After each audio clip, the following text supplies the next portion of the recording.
Kirustuviலே ஒரு மழையாய் சிருஷ்டித்தே நிறுத்தி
ஆணிகள் பாய்ந்த கரங்களை விரித்தே ஆவலாயே சுமை அழைக்கிறாரே ஆவலாயே சுமை அழைக்கிறாரே பார்த்திருமே நீ வாரடியே பாரத்திருவனை சுமந்து கொண்டனரே பார்த்திருமே நீ வாரடியே பாரத்திருவனை சுமந்து கொண்டனரே பாவம் சாபம் சுமந்தாரே உனக்காய் பயமின்றி வந்திடுவார் பாவம் சாபம் சுமந்தாரே உனக்காய் பயமின்றி வந்திடுவார் ஆணிகள் பாய்ந்த கரங்களை விரித்தே ஆணிகள் பாய்ந்த கரங்களை விரித்தே ஆவலாயே சுமை அழைக்கிறாரே ஆவலாயே சுமை அழைக்கிறாரே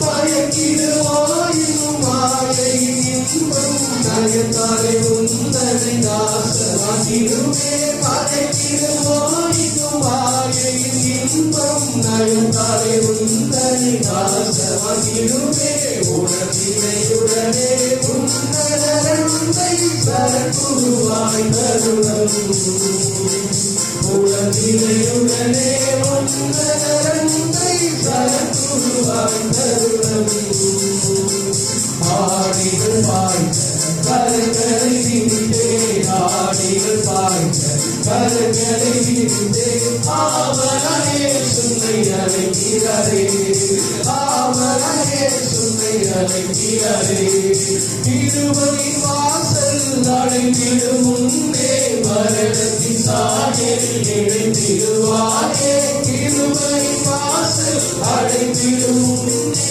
மரணத்தின் சாயலில் இணைந்திடுவாரே உருவாக்கியே புது சிறுத்தியில் வளர திருவடியும் அழைத்திடுவார் உருவாக்கியே புது சிறுத்தியில் வளர திருவடியும் அழைத்திடுவார் ஆணிகள் பாய்ந்த கரங்களை விரித்தே ஆணிகள் பாய்ந்த கரங்களை விரித்தே ஆவலாயே சுமை அழைக்கிறாரே ஆவலாயே சுமை அழைக்கிறாரே பரிசுத்த ஆவியார் பரமணி நம்மை பகிர்ந்திடுவாருந்த இருதயம் தனிலே பரிசுத்த ஆவியார் பரமணி நம்மை பகிர்ந்திடுவாருந்த இருதயம் தனிலே மறுபடியும் பிரச்சாரம் அதுவே பகிர்வையும் அடைந்திடுவார் மறுபடியும் பிரச்சாரம் அதுவே பகிர்வையும் அடைந்திடுவார் ஆடிகள் பாய்ந்த கரங்களை விரித்தே ஆடிகள் பாய்ந்த கரங்களை விரித்தே ஆவலாயே சுமை அழைக்கிறாரே ஆவலாயே சுமை அழைக்கிறாரே இயேசுவல்லாது ரட்சிப்பு தரவோ ரட்சகரேது இகமதில் உண்டோ இயேசுவல்லாது ரட்சிப்பு தரவோ ரட்சகரேது இகமதில் உண்டோ அவர் வழி சத்தியம் ஜீவனுமாமே அவரே நாயகரே அவர் வழி சத்தியம் ஜீவனுமாமே அவரே நாயகரே ஆணிகள் பாய்ந்த கரங்களை விரித்தே ஆணிகள் பாய்ந்த கரங்களை விரித்தே ஆவலாயே சுமை அழைக்கிறாரே ஆவலாயே சுமை அழைக்கிறாரே ஆணிகள் பாய்ந்த கரங்களை விரித்தே ஆணிகள் பாய்ந்த கரங்களை விரித்தே ஆவலாயே சுமை அழைக்கிறாரே ஆவலாயே சுமை அழைக்கிறாரே.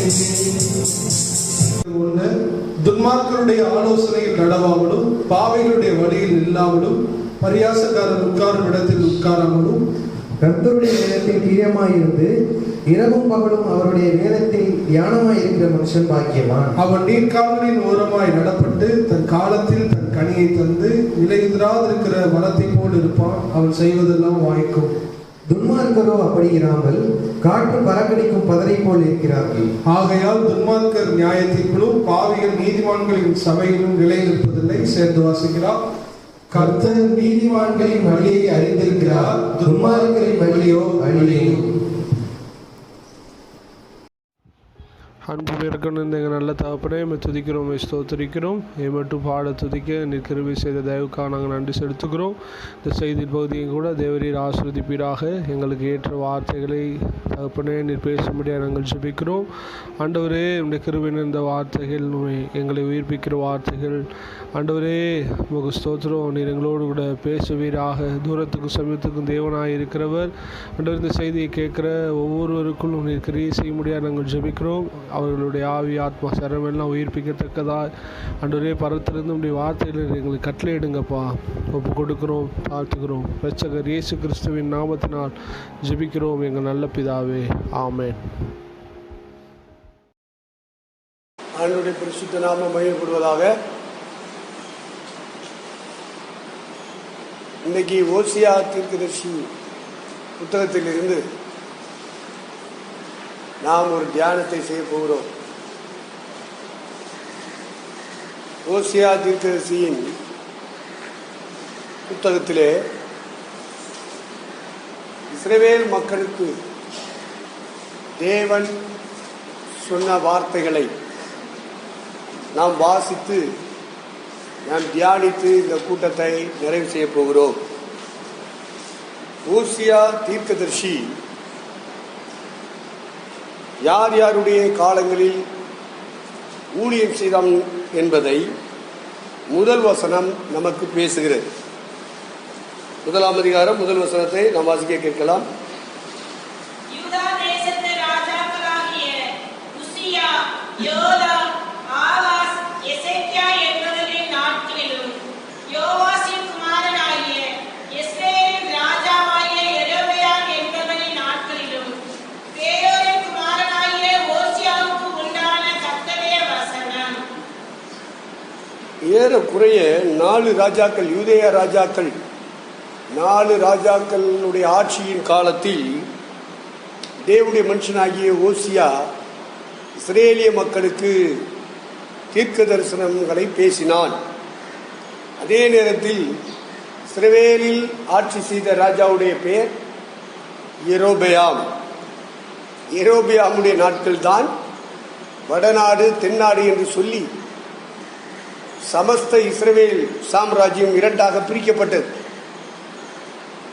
யெரொபெயாமின் நாட்களிலே என்று சொல்லும் பொழுது ஏறக்குறைய 979 கிமு 979 முதல் 959 முடிய ஆட்சியில் இருந்தவன் யெரொபெயாம்.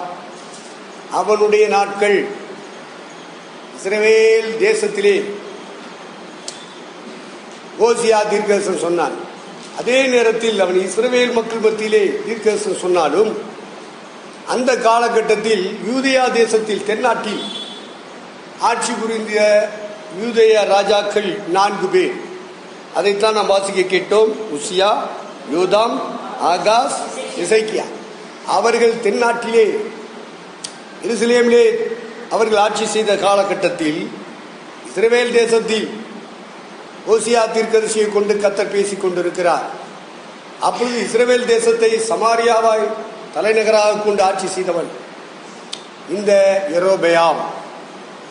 இப்படிப்பட்டதான ஒரு காலகட்டத்தில் இஸ்ரவேல் மக்கள், எருசலேமில் உள்ள மக்களை பற்றி சொல்லவில்லை, யூதேயா தேசத்து மக்களை பற்றி சொல்லவில்லை, இஸ்ரவேல் மக்களை பற்றி சொன்ன வார்த்தைகளை, ஓசியா தீர்க்கதரிசியை கொண்டு பேசின வார்த்தைகளை இந்த தீர்க்கதரிசன புத்தகத்தில் பதிவு செய்யப்பட்டிருப்பதால் நாம் அவைகளை தியானிக்க போகிறோம். அல்லேலூயா, கர்த்தருக்கு மகிமை உண்டாகட்டும்.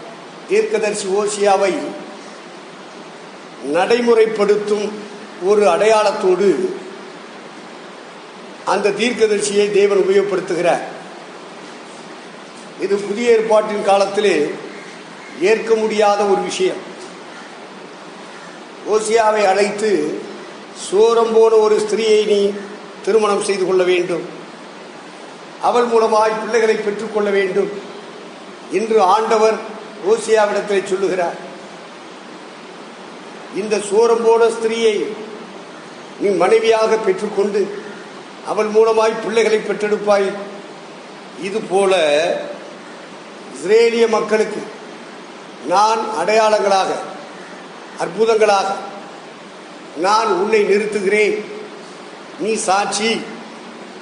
எப்படி சோரம் போன ஸ்திரீயை நீ அன்பு கூர்ந்து ஏற்றுக்கொண்டாயோ, இதுபோல் சோரம் போய் திரிகிற இஸ்ரேலிய மக்களை நானும் அன்பு கூர்ந்து ஏற்றுக்கொள்ளுகிறேன் என்பதற்கு அடையாளமாக உன்னை சாட்சியாக்குகிறேன் என்று சொன்னார்.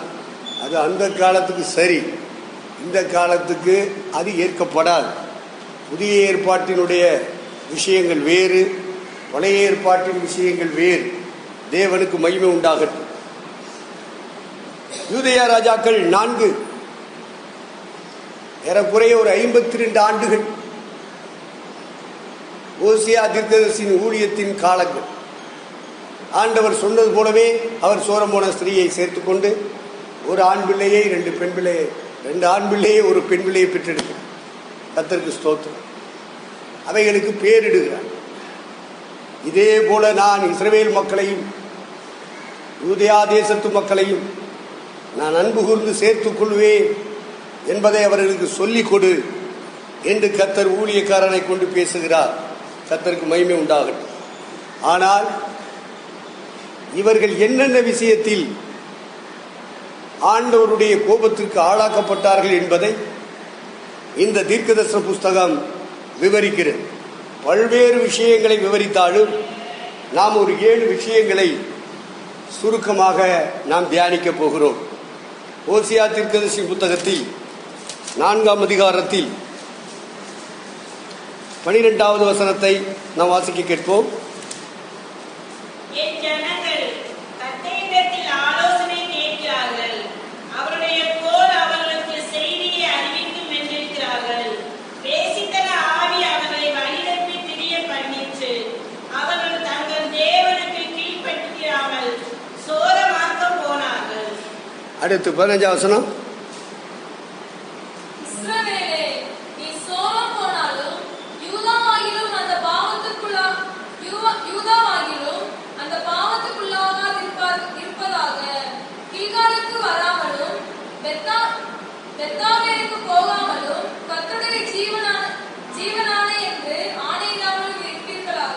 வசனம். அவருடைய மதுபானம் குடித்தது, அவர்கள் எப்போதும் சோரம் போகிறார்கள். அவருடைய அதிபதிகள் தாருங்கள் என்று லட்சையானதை நாடுகிறார்கள். ரைட். அந்த அதிகாரத்திலே நாம் வாசித்த அந்த வசனத்தின் சாராம்சத்தை நாம் சிந்திக்கும் பொழுது, இஸ்ரவேல் மக்கள் தேவனை விட்டு சோரம் போனார்கள்.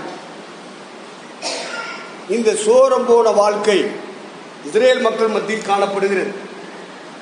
ஆகவேதான் கர்த்தர் சோரம் போனார்கள், சோரம் போனார்கள், சோரம் போனார்கள் என்று சொல்லுகிறார். இந்த சோரம் போன நிலை எதை காண்பிக்கிறது என்று சொன்னால், உலக மக்கள் எந்த பாதையில் போகிறார்களோ அதே பாதையிலே இவர்களும் பயணித்தார்கள். உலக மக்கள் விக்கிரகங்களை தெய்வம் என்று நம்புகிறவர்கள். என் ஜனங்கள் கட்டையினிடத்தில் ஆலோசனை கேட்கிறார்கள், அவருடைய கோல் அவர்களுக்கு செய்தியை அறிவிக்கும் என்று இருக்கிறார்கள் என்றெல்லாம் சொல்லப்பட்டிருக்கிறது.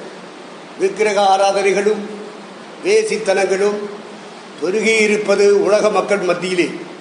அதே வாழ்க்கைக்கு இஸ்ரேலிய மக்கள் திரும்பி போனார்கள் அல்லவா, அதைத்தான் சோரம் போனார்கள் என்று கர்த்தர் குறிப்பிடுகிறார்.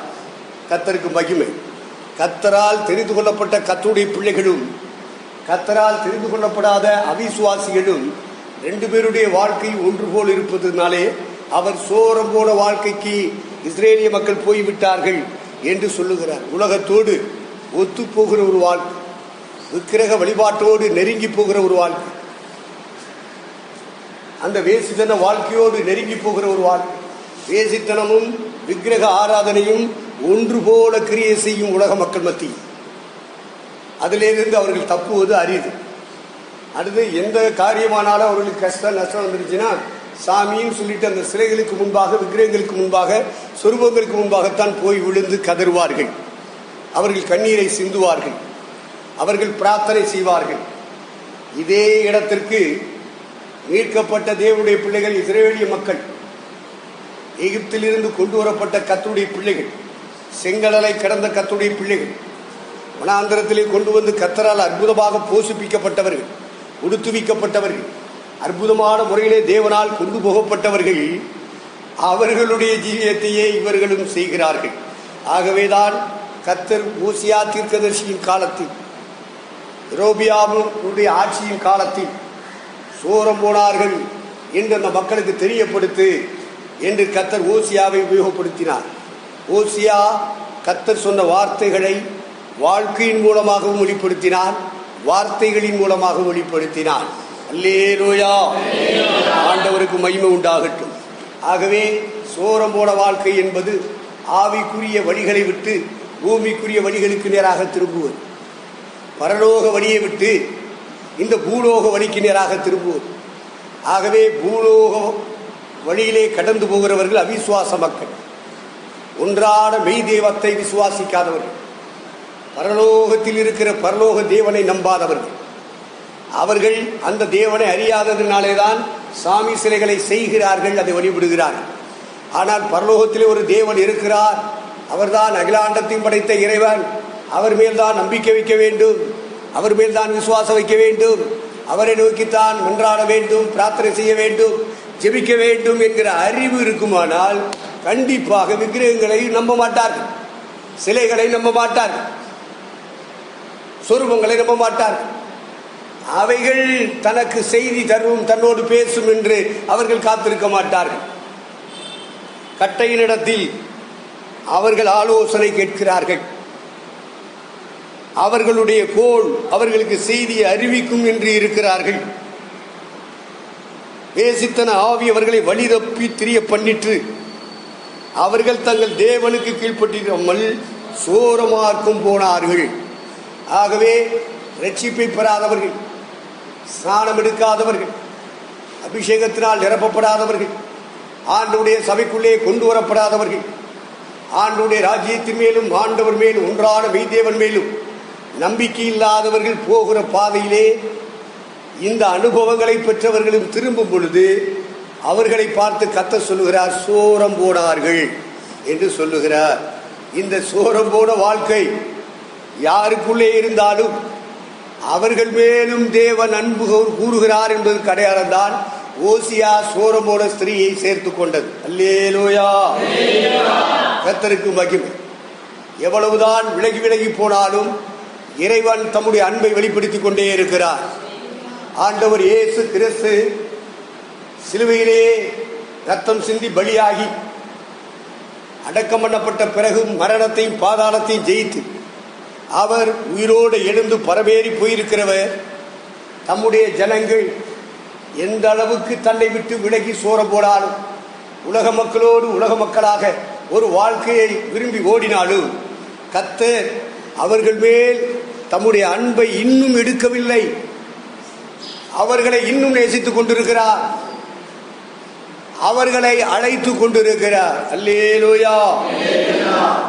ஆகவே சோரம் போன ஒரு வாழ்க்கை இஸ்ரேலிய மக்கள் மத்தியில் இருக்கிறது என்பதை கர்த்தர் அங்கே சுட்டி காண்பிக்கிறார்.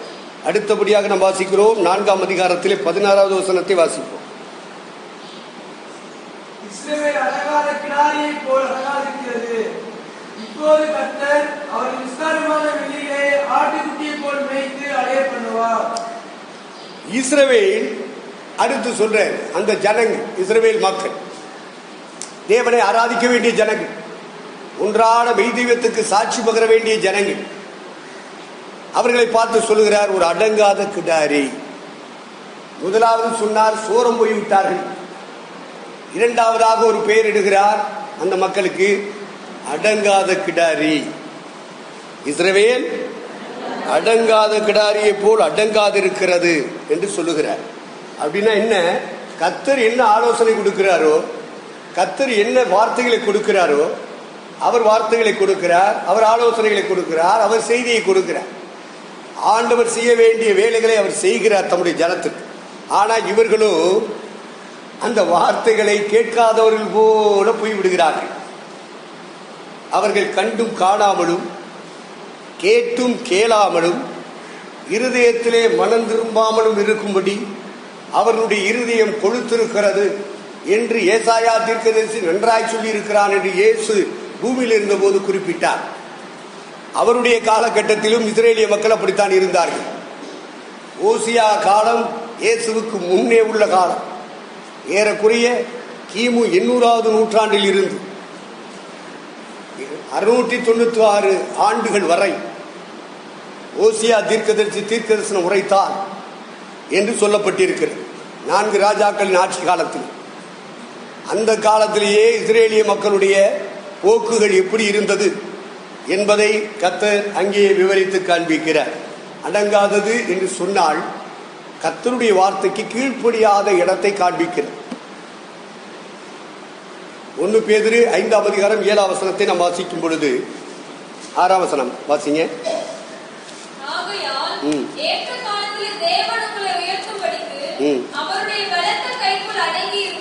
அவருடைய பலத்த கைக்குள் அடங்கி இருங்கள். ஏன் கர்த்தர் அடங்கியிரு என்று சொல்லுகிறார் என்று சொன்னால், அவர் எவ்வளவுதான் நமக்கு போதித்தாலும், அவர் எவ்வளவுதான் நம்மை எச்சரித்தாலும் நாம் அவைகளுக்கு கீழ்ப்படிவதே கிடையாது. கீழ்ப்படியாமையின் ஆவி நமக்குள்ளே கிரியை செய்யுமானால் அதுதான் அடங்காத தன்மை. ஆண்டவர் ஒரு பாதையை காண்பிக்கிறார். அந்த பாதையிலே போக நமக்கு விருப்பம் இல்லை என்று சொன்னால் அது அடங்காத தன்மை. கீழ்ப்படியாமையை எங்கெல்லாம் நாம் வெளிப்படுத்துகிறோமோ அதெல்லாம் அடங்காத தன்மை. ஆக எபிரேயர் 13:17 நாம் வாசிக்கிறோம்.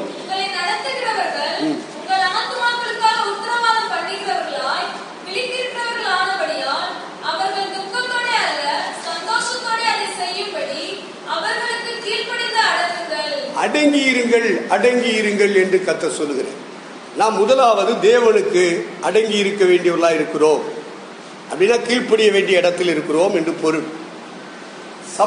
சபை என்று சொல்லும்போது நமக்கு தந்த ஊழியக்காரர்கள், நாம் அந்த ஊழியர்கள் தேவனால் நியமிக்கப்பட்டவர்கள். தேவனால் நியமிக்கப்பட்ட ஊழியக்காரன் நமக்கு தந்த ஊழியக்காரன் சொன்னால் அவர்களுடைய வார்த்தைகளுக்கும் நாம் அடங்கி இருக்க வேண்டி இருக்கிறது. ஒரு முதலாளிகிட்ட போய் வேலை செய்யறோம். அவன் சில ஒழுங்குகளை சில கருத்துக்களை சொல்லுவான். அதுக்கு நாம் அடங்கி இருக்க வேண்டியது அவசியமா இருக்கிறது. பள்ளிகளுக்கு செல்லுகிறோம், படிக்க போகிறோம், அங்கே கற்றுக் கொடுக்கிற ஆசிரியர்களுக்கு அடங்கி இருக்க வேண்டி இருக்கிறது. வேலைக்கு போகிறோம், மேனேஜருக்கு அடங்கி இருக்கணும், மேல் அதிகாரிகளுக்கு அடங்கி இருக்கணும். அப்ப மாணவர்கள் ஆசிரியர்களுக்கு அடங்கி இருக்கணும். உத்தியோகம் பார்க்கிறவங்க, வேலை பார்க்கிறவங்க மேலதிகாரிகளுக்கு அடங்கி இருக்கணும். இப்படி அடங்கியிரு அடங்கியிரு என்று சொன்னால் கீழ்ப்படிந்திரு என்று பொருள். ஆக இறை மக்கள் அடங்கி இருக்கும்படியாக அழைக்கப்பட்டிருக்கிறார்கள் என்பதை நாம் புரிந்து கொள்ள வேண்டும். குடும்பத்தில் புருஷனுக்கு அடங்கி இருக்கணும். பெற்றவர்களுக்கு பிள்ளைகள் அடங்கி இருக்கணும். ஆண்டவர் இப்படி அடங்கியிரு அடங்கியிரு அடங்கியிருன்னு சொல்லி இந்த அடங்காத தன்மைகள் இருப்பதனாலதான் கர்த்தர் சொல்லுகிறார், அது அடங்காத கிடாரி, கீழ்ப்படியாத ஒரு கிடாரி. குடும்பத்தில் எடுத்துக்கிட்டா அது கீழ்ப்படியாது, வேலைகளுக்கு போற இடத்துல அது கீழ்ப்படியாது, சபைக்கு போனால் அது கீழ்ப்படியாது, தேவனுக்கும் கீழ்ப்படியாது.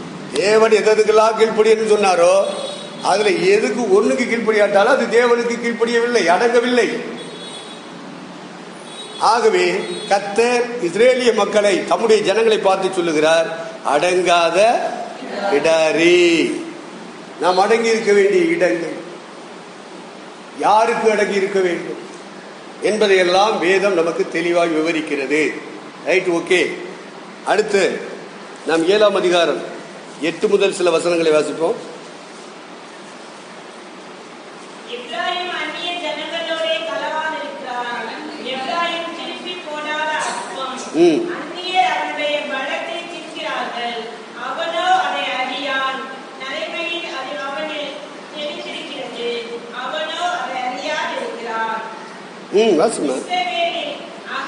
அவர்கள் முகத்துக்கு முன்பாக சாட்சியிட்டாலும்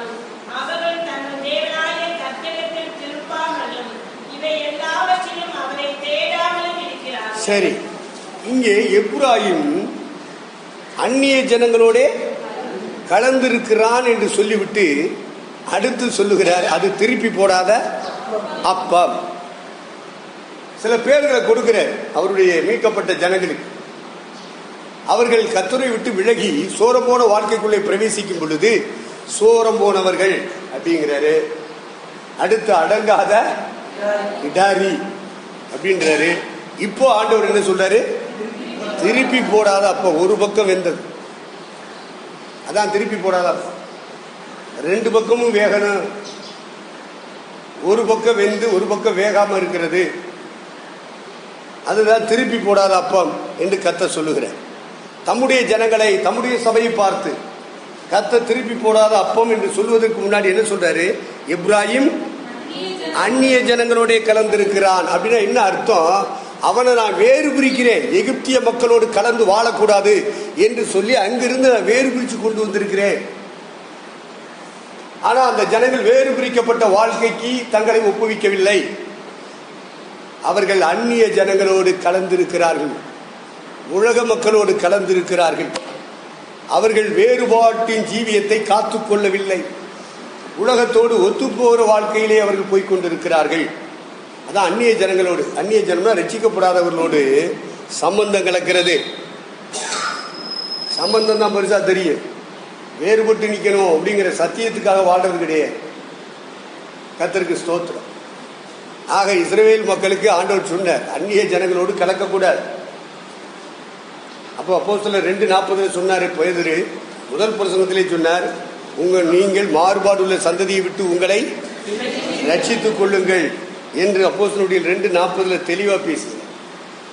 இடையாம் தீர்க்கதரிசியை கொண்டு அங்கே பேசப்பட்ட பொழுது அவன் சொன்னா, இந்த ஜனங்கள் 23:9 வாசிங்க. என்னாகமம் 23:9.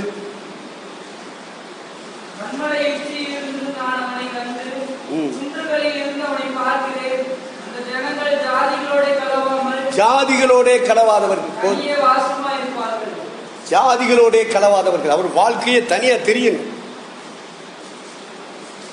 பக்கத்து வீட்டுக்காரன், எதிர் வீட்டுக்காரன், அண்டை வீட்டுக்காரன் இவெல்லாம் ரசிக்கப்படாதவனா இருப்பான், ஸ்நானம் எடுக்காதவனா இருப்பான், அபிஷேகம் பண்ணப்படாதவனா இருப்பான், மெய் தெய்வத்தை அறியாதவனா இருப்பான், பரலோக ராஜ்யத்தை குறித்த நம்பிக்கையற்றவனா இருப்பான். அதே நேரத்தில் அவன் சொந்தக்காரனா இருப்பான், மாமனா இருப்பான், மச்சானா இருப்பான், அம்மாவா இருப்பா, சித்தியா இருப்பா, அக்காவா இருப்பா, தங்கச்சியா இருப்பா, அண்ணனா இருப்பான், தம்பியா இருப்பான், சொக்காரனா இருப்பான். அவரெல்லாம் மாறுபாடு உள்ள சந்ததிகள். ஆனா பிசாசு கண்ணை மறைச்சிருவான். அது திருப்பி போடாத அப்பம். ஆகவே இஸ்ரேலிய மக்கள், மீட்கப்பட்ட ஜனங்கள் ஜாதிகளோடு கலக்காதபடி. அப்படின்னா என்ன? உலகத்துல எல்லாருக்கும் மத்தியில தான் வாழணும். ஆனா அவங்களுடைய பழக்க வழக்கம் நமக்குள்ள வந்துடக்கூடாது. அல்லையா சொல்லுவோம். கர்த்தருக்கு ஸ்தோத்திரம். 1 கொரிந்தியர் 5ஆம் அதிகாரத்தில் அதை பவுல் தெளிவாய் விளக்குவார். 1 கொரிந்தியர் 5ஆம் அதிகாரம் 10ஆம் வசனத்திலிருந்து வாசிங்க. 9ஆம் வசனத்திலிருந்து வாசிங்க.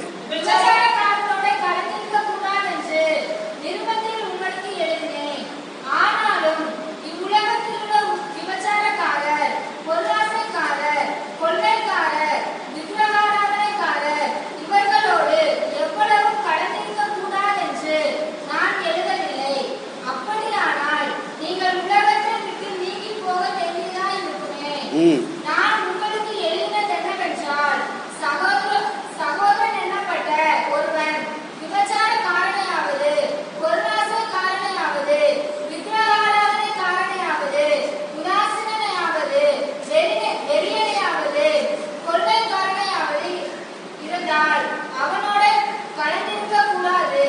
அப்படிப்பட்டவர்களுடைய கூட புசிக்கவும் கூடாது. புறம்பே இருக்கிறவர்களை குறித்து தீர்ப்பு செய்வது என்ன காரியமா? உள்ளே இருக்கிறவர்களை குறித்து அல்லவோ நீங்கள் தீர்ப்பு செய்கிறீர்கள். சரி, போதும். இங்கே தெளிவா சொல்றான், நான் உங்களோட எல்லாம் கலந்துருக்க கூடாதுன்னு நான் உங்களுக்கு சொன்னேன், பிரசவம் பண்ணேன், எழுதினேன். நீங்க தப்பா புரிஞ்சிடக்கூடாது. நான் சபைக்குள்ள இருக்கிறவங்க அது அந்த எண்ணத்துக்குள்ள இருக்கக்கூடாது. உலகத்தில் இருக்கிறவங்க அப்படித்தான் இருப்பான். அவன் சிலையில தான் கும்பிட்டுக்கிட்டு இருப்பான், சாமியை நம்பிக்கிட்டு இருப்பான். அவன் உலகத்தான், அவன் செத்தா நரகத்துக்கு போறவன்.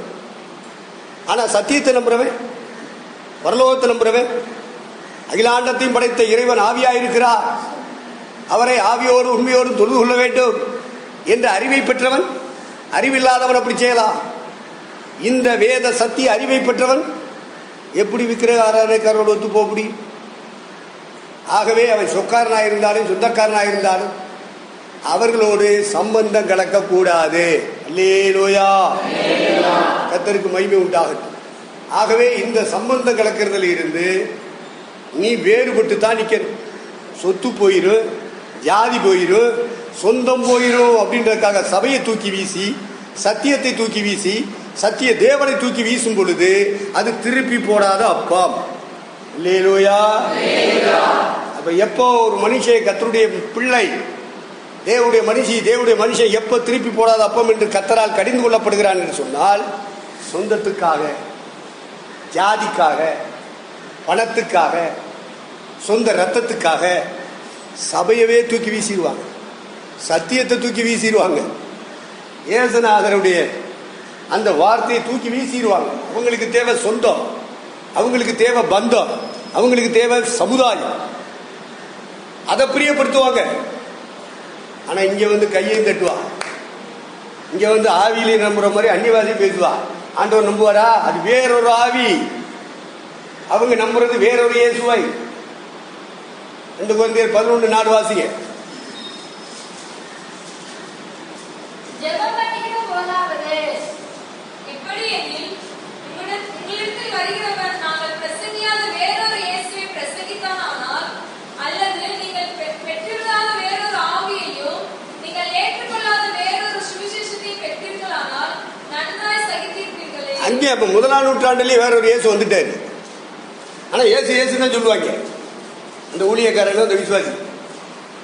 வேறொரு சுவிசேஷம், நாங்கள் சுவிசேஷம் அறிவிக்கிறோம் அப்படின்னு சொல்லுவாங்க. அது என்னடா சுவிசேஷம்னா, அது கர்த்தருடைய சத்தியத்தின் சுவிசேஷம் இல்லை, வேறொரு சுவிசேஷம். அவங்கள தாளாட்டுறது மாதிரி, அவங்கள ஆற்றுகிறது மாதிரி, தேற்றுகிற மாதிரி, தழுவுறது மாதிரி ஒரு சுவிசேஷம் சொல்லிட்டு இருப்பான். அதை அந்த மக்கள் அப்படியே கண்ணீரோட கர்த்தர் பேசுகிறார் என்று அப்படியே ஏற்றுக்குவாங்க. வேறொரு சுவிசேஷம், அதிலே தேவனுடைய சத்தியம் இருக்க, வேறொரு இயேசு. அவங்க இயேசுன்னு தான் சொல்லுவாங்க. ஆனா மரித்த சிலுவையில் மரித்த இயேசுவை பிரசங்கிக்க மாட்டார்கள், அடக்கம் பண்ணப்பட்ட இயேசுவை பிரசங்கிக்க மாட்டார்கள், உயிர் தெழுந்த இயேசு, பரவேறிய இயேசு, வரப்போற இயேசுவை சொல்ல மாட்டார், வேறொரு இயேசுவை சொல்வார். இந்த பூமியிலே அவர்களுக்கு அந்த இயேசு தான் தேவை, இந்த இயேசு தேவையில்லை. கர்த்தருக்கு ஸ்தோத்திரம். ஆகவே மாறுபாடுள்ள சந்ததியை விட்டு விலகி வாழ்கிற ஒரு வாழ்க்கைக்கு சபை வர வேண்டும். சொந்தம், பந்தம், மொழி, தேசம். இன்னைக்கு இந்தியாவில் இருக்க அநேகம் பேர் தேசங்கிறான், செத்தானா நரகத்துக்கு போயிடுவான். மொழிங்கிறான். எத்தனையோ மொழி இருக்கு இந்தியாவில், எந்த மொழியை பெரிய மொழின்னு சொல்றது? அப்ப மொழியை வச்சு பிரியக்கூடாது. தேச உணர்வை வச்சு மக்களை, கிறிஸ்தவர்களை, இஸ்லாமியர்களை ஒடுக்கக்கூடாது. செத்தா நரகத்துக்கு போயிடுவான், முண்டாட்டி தாலி எடுத்துருவான். கர்த்தருக்கு ஸ்தோத்திரம். தகப்பன் வீட்டை விட்டு புறப்படு, தேசத்தை விடு, இனத்தை விடு, தகப்பன் வீட்டை விட்டு புறப்படு. இல்ல அப்பன் செத்து போயிட்டானா கடைசி காலத்துல, வயசான காலத்துல, எங்க அப்பாவை அடக்கம் பண்ணிட்டு வந்துடுறேன், உன் அப்பனுக்கு பின்னாடி போயிரு. அப்பனை முக்கியப்படுத்துறவன் இயேசுநாதர் சொல்றாரு, மரித்தோர் தங்களை அடக்கம் பண்ணட்டு. சமுதாயத்தை பிரியப்படுத்துறவன் அங்கிட்டு போட்டு, ஜாதியை பிரியப்படுத்துறவன் அப்படி போட்டு, சொந்த பந்தத்தை பிரியப்படுத்துறவன் போட்டு, மரித்தோர் ஆத்மாவிலே மரித்தவர்கள், சரீரத்திலே மரித்தவர்களை அடக்கம் பண்ணட்டு. நீ தேசத்தை விட்டவனா இருக்க வேண்டும், இனம், ஜனம், ஜாதியை விட்டவனா இருக்க வேண்டும், மொழி உணர்வை வெறுத்தவனாக இருக்க வேண்டும். மொழி வேண்டும், மொழி உணர்வு வெறியை வெறுத்தவனாக இருக்க வேண்டும். அல்லேலூயா, கர்த்தருக்கு ஸ்தோத்திரம். ஆகவே இறை மக்கள் திருப்பி போடாத அப்பம் என்று கர்த்தர் கடிந்து கொள்கிற இடத்திலே காணப்படுகிறார். கர்த்தருக்கு ஸ்தோத்திரம். எஸ்தரின் புஸ்தகம் 3ஆம் அதிகாரத்திலே 8ஆம் வசனத்தை வாசிக்கும் போது இன்னும் கொஞ்சம் புரியும் நமக்கு. எஸ்தரின் புஸ்தகம் 3ஆம் அதிகாரம் 8ஆம் வசனம்.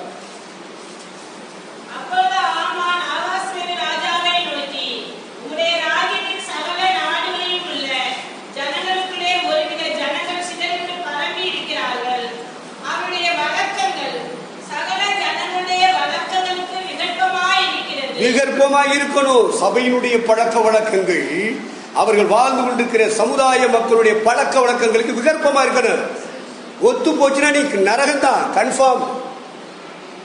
ஆண்டவர் இயேசு சொன்னார் 17:16 யோவான்ல, நான் உலகத்தான் அல்லாதது போல அப்படி சொல்லணும். ஆண்டவர் நம்மளை பார்த்து சொல்லணும், நீங்க உலகத்தார் இல்லப்பா, உலகத்தோட ஒத்து போற ஆவி நீங்க இல்லப்பா, நீங்க என்னோட தான் ஒத்து வருவீங்க, சத்தியத்தோட தான் ஒத்து வருவீங்க, சபையோட தான் ஒத்து வருவீங்க. இது திருப்பி போடாதாப்பா. யாரை பார்த்து சொல்லுகிறார் இறைவர்? ஒத்து போறவனை பத்தி. புதிய ஏற்பாட்டில் அதுக்கு ஒரு இணையான இன்னொரு வசனம் இருக்கு. அப்போஸ்தலர்கள் 16ஆம் அதிகாரம் 21வது வசனத்தை வாசி. அப்போஸ்தலர்கள் 16:21. ரோமராகிய நாம் ஏற்றுக்கொள்ளவும் அனுசரிக்கவும் தகாத முறைமைகளை போதிக்கிறார்கள் என்றார்கள். ரோமராகிய நாம் ஏற்றுக்கொள்ளவும் அனுசரிக்கவும் தகாத முறைமையை போதிக்கிறார்கள். யாரு? பவுலுடைய டீம், அப்போஸ்தலர்களுடைய உபதேசம். ரோம மக்கள் அன்றைக்கு காலகட்டத்தில், இவங்க ஊழியம் செஞ்ச காலத்தில், ரோமருடைய ஆட்சி காலம் முழு உலகத்திலும், ரோமானியர்கள் ராயர்கள் ஆட்சி பண்ணி கொண்டிருந்த காலகட்டத்தில் பவுலை சார்ந்தவர்கள் போய் சுவிசேஷம் அறிவிச்சிட்டு இருந்தாங்க. அப்படி பிலிப்பி பட்டணத்தில் போய் அறிவிச்சிட்டு இருக்கிறாங்க. ஐரோப்பா கண்டத்திலே பிலிப்பி பட்டணத்திலே சுவிசேஷங்களை அறிவித்துக் கொண்டிருக்கும் பொழுது ஒரு குறியாரிக்குள்ள இருந்த ஆவி அடிக்கடி அவங்க போய் சுவிசேஷம் அறிவிச்சுட்டு போகும்போது வரும்போது இவன் சொல்லிக்கிட்டு இருப்பா, இதோ போகிறார்களே, இவர்கள் ரட்சிப்பின் வழியை நமக்கு அறிவிக்கிறவர்கள். அப்ப அசுத்தாவியா இருந்தாலும் நாம யாரு, நம்ம என்ன ஊழியம் செய்யணும்னு சொல்லுது. இதுக்கு என்னத்துக்கு கோபம் வருது பவுலுக்கு? எதுக்கு பவுலுக்கு கோபம் வருது? அசுத்தாவியே நம்மளை குறித்து சாட்சி கொடுத்துருச்ச அப்படின்னு ஏத்துக்கிட்டாரா? இல்ல, அசுத்தாவி சொன்னாலும் சொல்லாட்டாலும் நாங்க தேவனுடைய ஊழியக்காரங்க தான். அல்லையிலே சொல்லுவோம், நீங்க கர்த்தருடைய பிள்ளைகள் தான். அல்லையிலோயா? அதனால அசுத்தாவி தான் சொல்லணும்னு அவசியம் கிடையாது. பரிசுத்தாவின்னு சொன்னா போதும், பரலோகம் சாட்சி கொடுத்தா போதும், பரலோகம் போகக்கூடியவர்கள் சாட்சி கொடுத்தா போதும். அல்லேலூயா. எடுத்துக்கொள்ளப்படுவதற்கு முன்னமே சாட்சி பெறணும். ஏனோக்கு எடுத்துக்கொள்ளப்படுவதற்கு முன்னமே சாட்சியை பெற்றார். அப்ப தேவனுடைய சபை அநேக இடங்களில் சாட்சி பெற வேண்டி இருக்கிறது. ரைட், போட்டோம். இப்ப திருப்பி போடாது. அப்பதான் நம்முடைய பாயிண்ட்.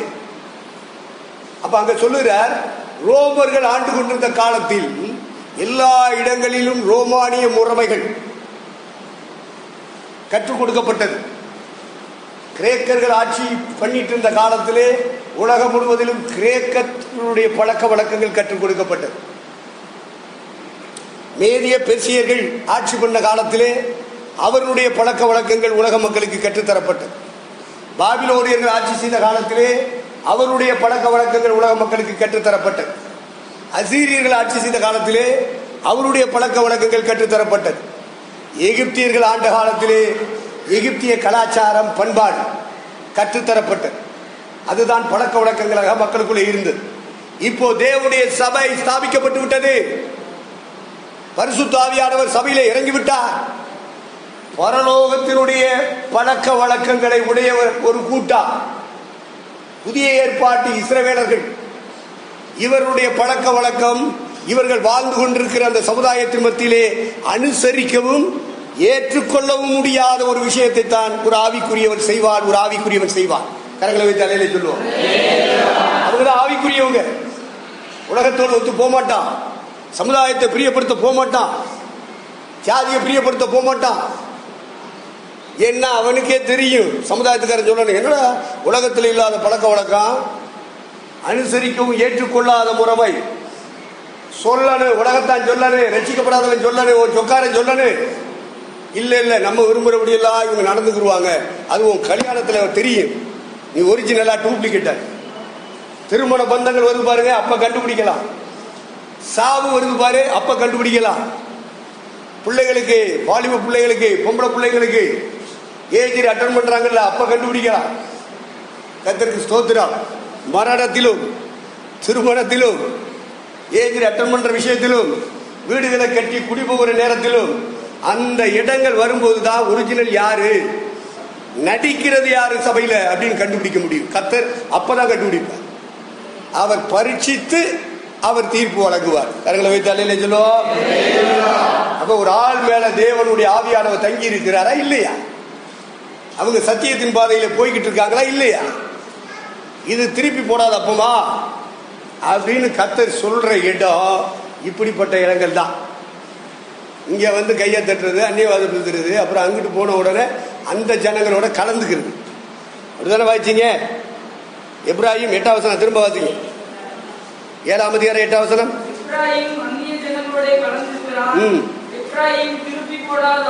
திருப்பி போடாத அப்பம். 2 கொரிந்தியர் 6ஆம் அதிகாரம் 14 முதல் சில வசனங்களை தொடர்ந்து வாசிக்க கேட்போம்.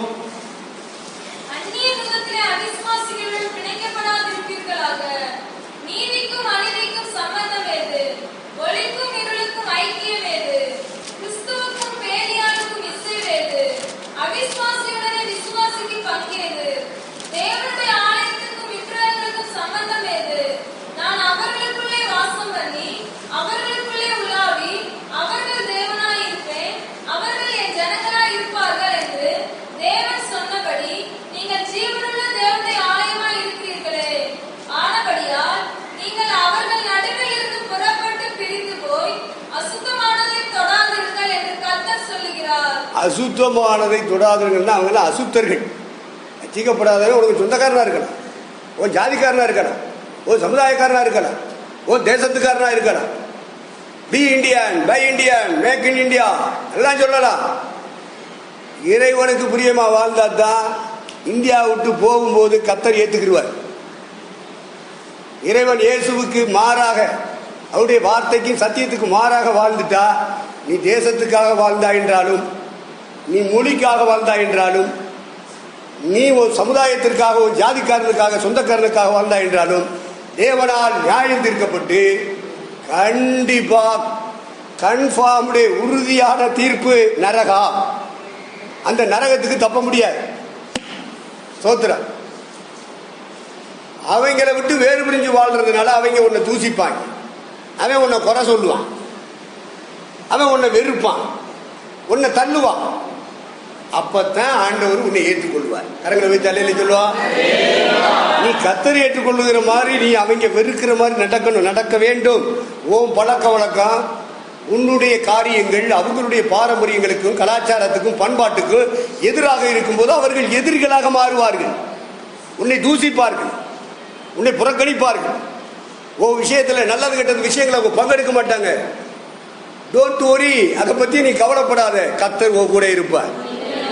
சத்தியத்தின் பக்கம் தான் கர்த்தர் நிற்பார். கர்த்தருக்கு மகிமை. நாம அவங்களோட கலந்துக்கிட்டு இங்கேயும் சபைக்குள்ளே இருந்துக்கிட்டா ஒரு பக்கம் வெந்த அப்பம், திருப்பி போடாத அப்பம், ஒரு பக்கம் மட்டுமே வந்துக்கிட்டு இருந்தா அது அப்படி கரிஞ்சிடும். 2 பக்கமும் போடணும். அதுலதான் வேறுபாட்டின் ஜீவியம். அல்லேலூயா. அப்ப கர்த்தருடைய ரத்தத்தினாலே மீட்கப்பட்ட பரிசுத்தவான்கள், பரலோகத்துக்குள்ளே பிரவேசிக்க வேண்டும் என்று பிரயாசப்பட்டுக் கொண்டிருக்கிற பரிசுத்தவான்கள், தேவனுடைய சபையாக கட்டி எழுப்பப்பட்டு வருகிற பரிசுத்தவான்கள், தேவனுடைய அபிஷேகத்தினால் நிரப்பப்பட்ட பரிசுத்தவான்கள், மாறுபாடு உள்ள சந்ததிகளை விட்டு தங்களை காத்துக் கொள்கிற ஒரு கூட்டமாக இருக்க வேண்டும். அல்லேலூயா. ஆகவே ஒளிக்கு இருளுக்கு சம்பந்தம் ஏது? அவன் சொக்காரனா இருந்தாலும் நீ ரட்சிக்கப்பட்டதுனால நீ ஒளி, அது இருள். நீ தேவனுடைய ஆலயம், பரிசுத்தாவியான உன் மேல வந்திருக்கனால நீ தேவாலயம். அது விக்கிரகம். விக்கிரகத்துக்கும் தேவனுடைய ஆலயத்துக்கும் என்ன சம்பந்தம் இருக்கு? ஒளிக்கும் இருளுக்கு என்ன சம்பந்தம் இருக்கு? நீதிக்கு நீ நீதிமான். இயேசு கிறிஸ்துவின் ரத்தத்தினாலே மீட்கப்பட்ட ஒவ்வொருவரையும் நீதிமான் என்று பைபிள் சொல்லிட்டு இருக்கு. ரட்சிப்பே இல்லாதவன் எவ்வளவு பெரிய சொந்தக்காரனா இருந்தாலும், ஜாதிக்காரனா இருந்தாலும், சொந்த ரத்தமா இருந்தாலும் அவன் அநீதிமான். நீதிக்கும் அநீதிக்கும் சம்பந்தம் ஏது? கல்யாண நேரம் வரும்போது தெரியும், கண்டுபிடிக்கலாம். சாவு வரும்போது கண்டுபிடிக்கலாம். வீடு கட்டி குடியேறும் போது கண்டுபிடிக்கலாம். Wedding day birthday. என்னடே?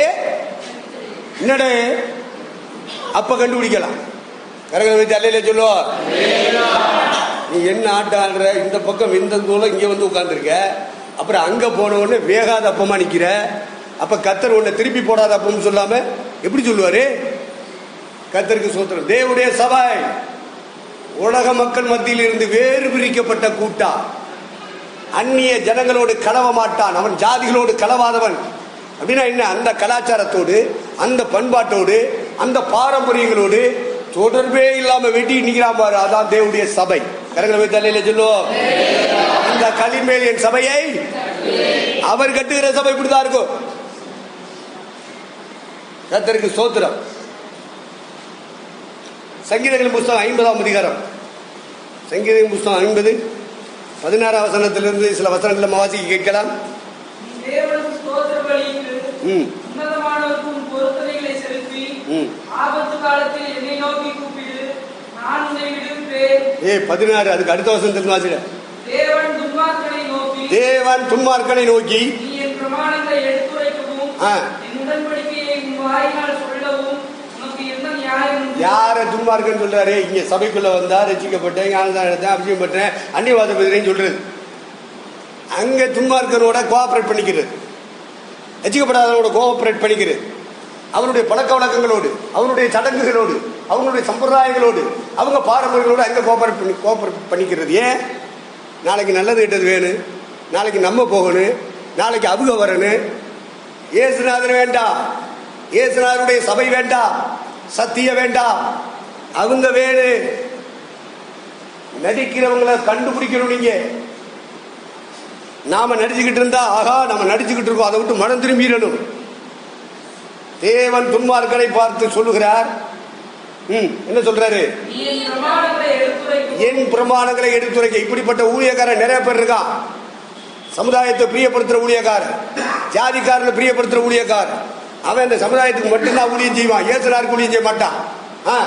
என் உடன்படிக்கையை இந்த வசனங்களை எடுத்து, இந்த சத்தியங்களை எடுத்து பேசவும் உனக்கு என்னடா நியாயம் இருக்குன்னு கேட்கிறாரு. அடுத்து சிக்ஷையை பகைத்து. கர்த்தர் சிலரை நேசித்து தண்டிக்கிறார், சிக்ஷிக்கிறார். அதை அப்படி பூனு ஊதிட்டு போறான். எதுக்காக ஆண்டவர் இந்த சிக்ஷையை தந்தார்? எதற்காக ஆண்டவர் இந்த தோல்வியை தந்தார்? எதற்காக ஆண்டவர் இந்த வியாதியை தந்தார்? எதற்காக ஆண்டவர் இந்த நஷ்டத்தை தந்தார்? சிந்திக்கவே மாட்டான். நஷ்டம், தோல்வி, இதெல்லாம் என்ன? கத்தரிடத்திலிருந்து வருகிற சிக்ஷைகள், தண்டனைகள். ஒரு நஷ்டம் வந்துச்சுன்னா சிந்திக்கணும், எதுக்காக ஆண்டவர் அனுமதிச்சாரு? ஒரு வெற்றி பாதையில போய்கிட்டு இருக்கும்போது தோல்வி வருது, எதுக்காக ஆண்டவர் தோல்வி அனுமதிச்சாரு? எதுக்காக அனுமதித்தார்? சிந்திக்கணும். ஆனா சிந்திக்க மாட்டான், பூன் ஊதிட்டு போயிடுவான். நான் அவர்களை தண்டித்தது விருதா, அவர்களை சிக்ஷித்தது விருதா. ஒரு வியாதியை கொடுக்கிறேன், ஒரு நோயை கொடுக்கிறேன், ஒரு பண நஷ்டத்தை கொடுக்கிறேன், ஒரு முன்னேற்ற பாதையில் போயிட்டு இருக்கும்போது தோல்வியை தர்றாரு. கர்த்தரால் நடத்தப்படுகிற பிள்ளைகளுக்கு கர்த்தருடைய அனுமதி இல்லாம எதுவும் வராது. அல்லேலூயா சொல்லுவோம்.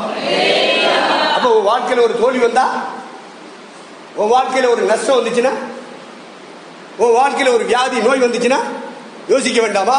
இறைவனுடைய சன்னிதானத்துல அவிசுவாசி போற போக்குல போயிடுறதா? தேவசமூகத்தில் உட்கார்ந்து அலசி ஆராய்ந்து பார்க்க வேண்டாமா? உங்களை நீங்களே உயிர்த்து ஆராய்ந்து பாருங்கள். ஆண்டவருக்கு மகிமை உண்டாகட்டும். உட்கார்ந்து போயிட்டு அதுக்கெல்லாம் நேரம் கிடையாது.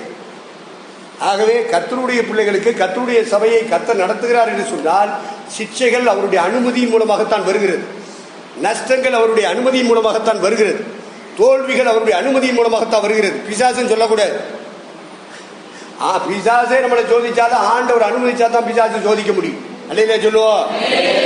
விலங்கா பையன் பிசாசு மேல பழிய போட்டு போயிடுவான். இல்ல, சபை கர்த்தருடையது. மீட்கப்பட்ட ஜனங்களை கர்த்தர் நடத்துகிறார்.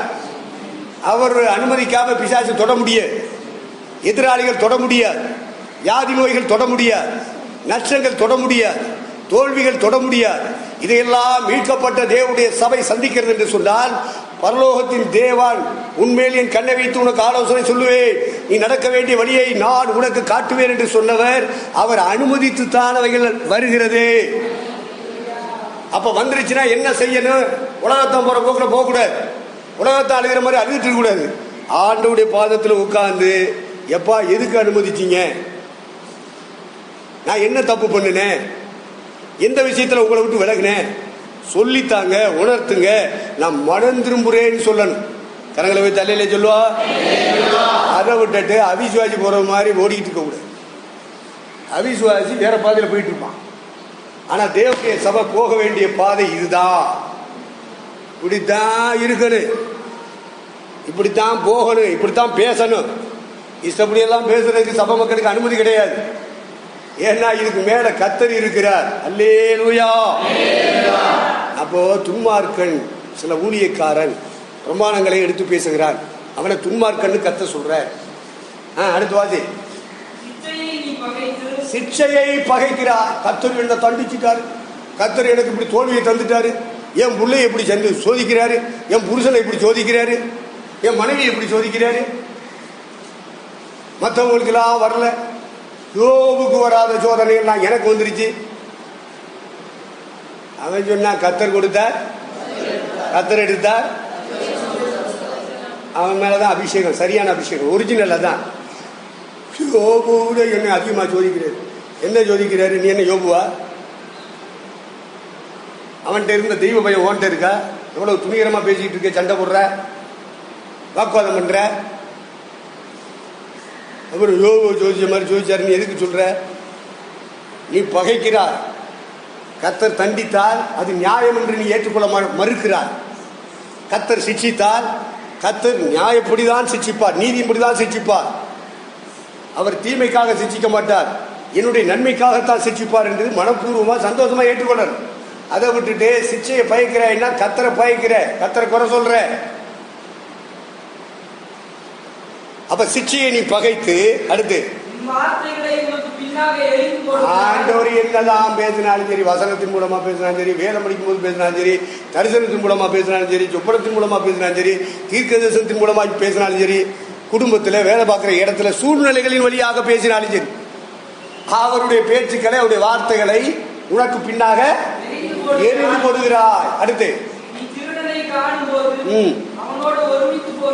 திருடன் யாரு? பகிரங்கமா திருடவன் இல்லை, கர்த்தருடைய பார்வையில் திருடர்கள் இருக்கான். உன் சொந்தக்காரனே இருப்பான், உன் வீட்டுக்குள்ள இருப்பான், உன் சபைக்குள்ள இருப்பான், உன் ஊழியத்துக்குள்ள இருப்பான். அவங்களோடு என்ன செய்கிறாய்?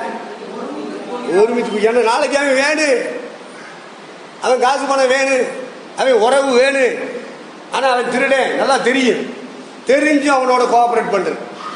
திருடனோடு ஒருமித்து போகிறாய். நல்லா தெரியுது, பச்சைக்கு தெரியுது, பகிரங்கமா தெரியுது. ஆனாலும் அவன் சொந்தக்காரன் இல்லையா, ஜாதிக்காரன் இல்லையா, நமக்கு நாளைக்கு நல்லது கேட்டதுக்கு அவன் வேணும் இல்லையா? விபச்சாரக்காரரோடு உனக்கு பங்கு உண்டு. அடுத்து ஐயோ, அங்க அவள்கிட்ட போய் சொல்லி கொடுத்து அவளை சண்டைக்கு எழுப்பி விடுறது, இங்கிட்டு இவள்கிட்ட வந்து சொல்லி கொடுத்து இவளை சண்டைக்கு எழுப்புறது. இப்படி ஒவ்வொரு இடத்துலையும் உட்கார்ற இடமெல்லாம் சண்டையை மூட்டி விடுறது, பத்த வச்சு விடுறது. என்ன செய்யறது? அப்படி பத்த வச்சு அங்கே எழுதிக்கிட்டு இங்க வந்து சந்தோஷப்படுறது. சண்டை போடுறானா? எனக்கு தெரியும், பத்த வச்சதே இவன் தான், பத்த வச்சதே அவதான். ரெண்டு இடத்துலயும் அவன் பிரசன்னம் இருக்கு. கடைசியில் அங்க சண்டை போட்டு நாடிக்கிட்டு இருப்பாங்க. இவனுக்கு சந்தோஷம், இவனுக்கு சந்தோஷம். பரலோகம் வர மாட்டான், பரலோகம் வர மாட்டான். தெளிவா இருங்க. அடுத்து சற்பனைன்னு சொன்னா தந்திரமா பேசுறது. சற்பனை என்பது தந்திரம். ஒவ்வொருத்தரையும் தன்னுடைய தந்திரத்தை அங்க காட்டுறது. இப்படிப்பட்டதெல்லாம் சபைக்குள்ள இருக்கு, நீங்க தான் கண்டுபிடிக்கணும். அடுத்து பாத்தீங்களா, ஓ குடும்பத்தில் உள்ளவங்களை தான் நீ பேசுறதுக்கு உனக்கு அதிகாரம். அடுத்த குடும்பத்தில் உள்ளவங்களை நீ பேசுனீன்னா உன் நாக்கா இருக்கு. ரொம்ப தெளிவா இருக்கு. ஓ சபைக்குள்ள இருக்கிறவங்களுக்கு தான் நீ புத்தி சொல்லணும். இன்னொரு சபைக்குள்ள இருக்கிறவங்களுக்கு புத்தி சொல்றதுக்கு ஒன்ன தேவனை ஏற்படுத்தல. கரங்களை போய் தலையில சொல்லுவா. அந்த ஊழியக்காரனை திருத்தவோ அந்த சபை மக்களை திருத்தறதுக்கு உனக்கு அதிகாரம் கிடையாது. No rights. ஓ குடும்பத்தை திருத்த உனக்கு அதிகாரம் இருக்கு. ஓ சபையில் உள்ளவங்கள்ட்ட புத்திமதி சொல்றதுக்கு உனக்கு அதிகாரம் இருக்கு. உனக்கு எல்லையை தேவன் நியமித்திருக்கிறார். எல்லை தாண்டாத. வேலியை தாண்டாத. வேலி தாண்டா நீ வெள்ளாடு, நீ செம்மறியாடு கிடையாது. உன் சகோதரனுக்கு விரோதமாய் என்ன செய்கிற? பேசி பாத்தீங்களா? இதுல சபைக்குள்ள இருக்கிற சகோதரமார்களையே புத்திமதி சொல்லி அவங்களுக்கு தப்பு பண்ணிட்டு இருந்தாங்கன்னா விடுதலையாக்க. உன்னால விடுதலையாக்க முடியலன்னா நீ அதுல போய் நாக்க நீட்டக்கூடாது. என்ன செய்யக்கூடாது? நாக்க. உனக்கு அந்த அதிகாரத்தை தேவன் தரல. உனக்கு எந்த அளவுக்கு எல்லையை கொடுத்திருக்காரோ அந்த எல்லைக்குள்ளேயே நின்று செயல்படாது. எல்லையை தாண்டி பேசாதே. உன் தாயின் சகோதரன் என்று சொன்னா சபைக்குள்ள இருக்கிற சகோதர சகோதரிகள், அவங்களுக்கு அவதூறு உண்டாக்க கூடாது, அவங்க பேருக்கு கலக்கத்தை உண்டாக்க கூடாது, கெடுத்து பேசக்கூடாது. இந்த வேலை ஏதாவது பண்ணிக்கிட்டு இருந்தா அது ஒரு அசுத்த ஆவி. அந்த ஆவி நம்ம கிட்ட வரக்கூடாது. அந்த ஆவியை விரட்டிடு. அல்லையிலே சொல்லுவா. அந்த ஆவி என்ன செய்யறேன்? விரட்டனு. அடுத்து இவைகளை நீ செய்து கொண்டே இருக்கிறாய். நீ செய்யும் பொழுது நான் மௌனமா இருக்க. கத்தர் ஆஃப் ஆகிருப்பார். எவ்வளவு தூரம் செய்யறா செய்யட்டும். ஏன்னா அவன் செய்யற அக்கிரமத்தில் ஒரு பூரணம் வரணும். அது வரைக்கும் தட்டிக்க மாட்டேன். அந்த டைமிங்னு ஒன்று வச்சிருப்பார். நேரம் காலம்னு ஒன்று வச்சிருப்பார். அந்த காலத்தில் அந்த நாளில் இடுப்பு எலும்பு எண்ணிடுவேன், பெட்டில் சேர்த்துருவார். அப்புறம் குய்யோ முறையில் நீ கத்தினாலும் கேட்பார் இல்லாமல் அனாதையாய் சாவா. ஏறின கட்டில் விட்டு அப்புறம் நினைக்க மாட்டேன், இறங்கவே மாட்டேன், செத்தே போவேன். கர்த்தருக்கு ஸ்தோத்திரம். ஆகவே உன் தாயின் சகோதரனுக்கு அவதூறை உண்டாக்காதே, அவருடைய பெயருக்கு கலகத்தை கற்பிக்காதே. உனக்கு என்ன எல்லை தந்திருக்கிறார் அந்த எல்லைக்குள்ளே நின்று செயல்படு. அந்த திருடர்களோடு ஒருமித்து போகாதே, அந்த விபச்சாரக்காரரோடு ஒருமித்து போகாதே. நாளைக்கு நல்லது கெட்டது இருக்கு அப்படிங்கிறதுக்காக அவங்களோட கோஆபரேட் பண்ணாதே. நீ வேறுபட்டு வாழ அழைக்கப்பட்டிருக்கிறாய். அல்லேலூயா. உன்னைய பார்த்து கர்த்தர் திருப்பி போடாத அப்பம் சொல்லக்கூடாது. திருப்பி போட்ட அப்பம் சொல்லணும். அல்லேலூயா. ஆகவே சபைக்குள்ளே வந்திருக்கிறோம் அல்லவா, அது ஒரு பக்கம் வந்தது. ரட்சிப்பு, ஞானசானம், அபிஷேகம், அந்நிய பாஷை, ஆவியில் நம்புறது, ஆராதனை செய்யறது, பாட்டு பாடுறது, சுவிசேஷம் அறிவிக்கிறது, ஆத்துமாக்களை ஆதாயம் பண்றது, இதெல்லாம் ஒரு பக்கம் வந்தது. இன்னொரு பக்கம் வேகிறதுன்னு சொன்னா மாறுபாடு உள்ள சந்ததிகள், சொந்தங்கள், உறவுகள், தேசத்தின் மக்கள், இனத்தின் மக்கள், ஜாதியின் மக்கள், இந்த மக்களை விட்டு வேறு பிரிஞ்சுவாங்க. அவங்க கலாச்சாரத்தோட ஒத்து போகக்கூடாது, அவங்க பாரம்பரியங்களோட ஒத்து போகக்கூடாது, அவங்களுடைய பழக்க வழக்கங்களோடு ஒத்து போக கூடாது. அப்படி போகாம இருந்தால் நாம் அனுசரிக்கவும் ஏற்றுக்கொள்ளவும் கூடாத முறைமைகளை இவர்கள் போதிக்கிறார்கள் என்று நம்மை பார்த்து துர்ச்சாட்சி சொல்லுவார்கள். அதை ஏற்றுக்கொள்ளணும். அல்லையிலே சொல்லுவா. அசுத்தாவியும் சொல்லு, அசுத்தாவி பிடிச்சவனும் சொல்லுவான். கர்த்தருக்கு ஸ்தோத்திரம். அந்த இடத்தை நம்ம ஏற்றுக்கொள்ளும். ஆகவே இஸ்ரேலிய மக்கள் ஜாதிகளோடு கலக்காதபடி, தனித்து வாசமாயிருக்கும்படி, செப்பரேட் லைஃப், வேறு பிரிக்கப்பட்ட வாழ்க்கைக்குள்ளே அவரால் மீட்கப்பட்ட ஜனங்கள் சபை போக வேண்டும் என்று சொல்லிதான் கர்த்தர் இந்த கல்லில் வேண்டிய சபையை கட்டுவேன்னு சொன்னார். இப்படிப்பட்டவங்களை தான் கர்த்தர் கட்டுகிற சபையில் உள்ள உறுப்பினர்கள் என்று சொல்ல முடியும், அங்கங்கள் என்று சொல்ல முடியும். மற்றதெல்லாம் கர்த்தர் கட்டுகிற சபையில் இல்லை, அவங்கள கர்த்தர் இணைக்கலை. அதனால அது உலகத்தோடு உலகமாக போயிடும். பாரம்பரியங்களை ஃபாலோ பண்ணி போயிடும், சடங்குகளை ஃபாலோ பண்ணி போயிடும். இந்த உலக மக்கள் என்னெல்லாம் செய்கிறாங்களோ அவங்க வேஷத்தை இவங்க போட்டுக்கிடுவாங்க. ஆனால் அதெல்லாம் போடாமல் வேறு பிரிந்து தங்கள் வாழ்க்கையை அப்படி காக்கிறவங்க ஜாதிகளோடு கலவாதவன். யூதன் உலகம் முழுவதும் இருக்கான். கர்த்தரால் தொடப்பட்ட யூதர்கள் ஜாதிகளோடு கலக்க மாட்டாங்க. வேலைக்கு போவான், தனிச்சு தானிப்பான். அல்லேலூயா. ஒரு வழிபாடுன்னு சொன்னா அவங்க வழிபாட்டோட இணைய மாட்டான். ஒரு வெட்டிங் டே, ஒரு பர்த்டே, ஒரு வீடு குடிபுகுதல், ஒரு கோயில் திருவிழா ஒத்து போக மாட்டான். அவ்வளோ கோயில் திருட்டு பய அளவாடி பயிலுங்க. வெளியில தான் டிப்டாப்பா ட்ரெஸ் பண்ணியிருப்பான், கருப்பெல்லாம் கோடி சொன்னா இருப்பான். ஆனால் ரசிக்கப்படாதவன் செத்தானா நிறைய போயிடுவான். அவன் உறவு உனக்கு தேவையில்லை. கரங்களை போய் தலையில சொல்லுவோம். நீ நீதிமான், நீ தேவனுடைய ஆலயம், அபிஷேகம் உனக்குள்ள இருக்கிறது, ஆவியான உனக்குள்ள இருக்கிற. நீ விக்கிரகம் அல்ல, நீ அநீதி அல்ல, நீ இருள் அல்ல, நீ தெய்வீக ஒளியினால் பிரகாசிப்பிக்கப்பட்ட மகன். ஆகவே வேறு பிரிக்கப்பட்ட வாழ்க்கையை காத்துக்கொள்ள வேண்டும். காத்துக்கொண்டால் கர்த்தர் திருப்பி போடாத அப்பம் என்று கடிந்து கொள்ள மாட்டார். ஒத்து போனால் இது திருப்பி போடாத அப்பம், இங்கேயே வெந்தது போல காட்சி கொடுக்கும், வெளியே போச்சுன்னா வேகாததை காட்டும். ஆகவே அப்படிப்பட்ட ஒரு வாழ்க்கை இஸ்ரவேல் மக்கள் மத்தியிலே இருக்கக்கூடாது என்று கர்த்தர் விரும்புகிறார். அல்லேலூயா. இந்த செய்தியின் தொடர்ச்சியை அடுத்த வாரம் காணலாம். நல்ல ஆண்டவரே, நல்ல பிதாவே, துதிக்கிறோம், ஸ்தோத்தரிக்கிறோம். ஆண்டவரே தேவனே, இப்பொழுது நாங்கள் கேட்டதான ஆண்டவரே வார்த்தைகளின்படி, செய்தியின்படி ஆண்டவரே ஸ்தோத்திரம், உம்முடைய சொந்த ஜனமாக ஆண்டவரே ஸ்தோத்திரம் எல்லாவற்றையும் ஆண்டவர் நமக்கு கீழ்ப்படிந்து நமக்கு பிரியமுள்ள ஒரு வாழ்க்கை வாழ ஆண்டவரே நீங்க உதவி செய்தபடியாக ஜெபிக்கிறோம். ஆண்டவரே இனிமே ஸ்தோத்திரம் அப்பா. அதுபோல அந்த அடங்காத ஆண்டவரே பிராணியை போல அல்ல ஆண்டவரே, தெய்வமே ஸ்தோத்திரம் அப்பா. நாங்கள் ஆண்டவர் நமக்கு எல்லாவற்றையும் நம்முடைய வார்த்தைகள் எல்லாவற்றையும் நம்ம கீழ்ப்படிந்து அப்படியே எங்க வார்த்தைகளுக்கு ஆண்டவர் ஒப்பு கொடுத்து ஆண்டவருக்காக வாழ கர்த்தர்களுக்கு வேண்டியான கிருபைகளை இன்னும் எங்களுக்கு தந்தரும்படியாய் ஜெபிக்கிறோம். ஆண்டவரே உங்களை தெய்வமே ஸ்தோத்திரம். திருப்பி போடாத அப்பமாய் அல்ல ஆண்டவரே, அபிப்பிராயம் திருப்பி போடாத அப்பமாய் தான் பார்க்கிறோமே. அப்படி இல்லாதபடிக்கு ஆண்டவரே ஒரு வேறுபாடுள்ள வாழ்க்கை வாழ உமக்காக சத்தியத்துக்காக ஆண்டவரே எல்லா விதத்திலேயும் ஆண்டவரே ஸ்தோத்திரமப்பா நாங்கள் கீழ்ப்படிந்து சத்தியத்துக்காக சாட்சியாய் ஜீவிக்க, மரணமே வந்தாலும் ஆண்டவருக்காக சாட்சியாய் நிற்க ஆண்டவரே ஸ்தோத்திரம். உலகத்துக்கு ஆண்டவரே எங்களை ஆண்டவர் வேறுபடுத்ததான ஆண்டவரே எங்களுடைய வாழ்க்கைக்கு ஒரு வித்தியாசத்தை நாங்கள் காட்ட ஆண்டவர் எங்களுக்கு நீங்க உதவி செய்தபடியாய் ஜெபிக்கிறோம். நாங்கள் ஆண்டவருக்கு கீழ்ப்படிந்து உன்னை உத்தமமாய் ஜீவிக்க இன்னும் எங்களுக்கு வேண்டியான கிருபையில தந்தபடியாய் ஜெபிக்கிறோம். ஆண்டவர் கேட்ட சத்தியத்தின்படி வாழ எங்களை ஒவ்வொருவருக்கும் நீங்க உதவி செய்யுங்க, ஆசீர்வதிங்க. இயேசுவின் நாமத்தில் பிதாவே, ஆமென். என் ஆத்துமாவே கர்த்தரை ஸ்தோத்திரி, என் முழு உள்ளமே பரிசுத்த நாமத்தை ஸ்தோத்திரி. என் ஆத்துமாவே கர்த்தரை ஸ்தோத்திரி, கர்த்தர் செய்த சகல உபகாரங்களையும் மறவாதே. ஆமென்.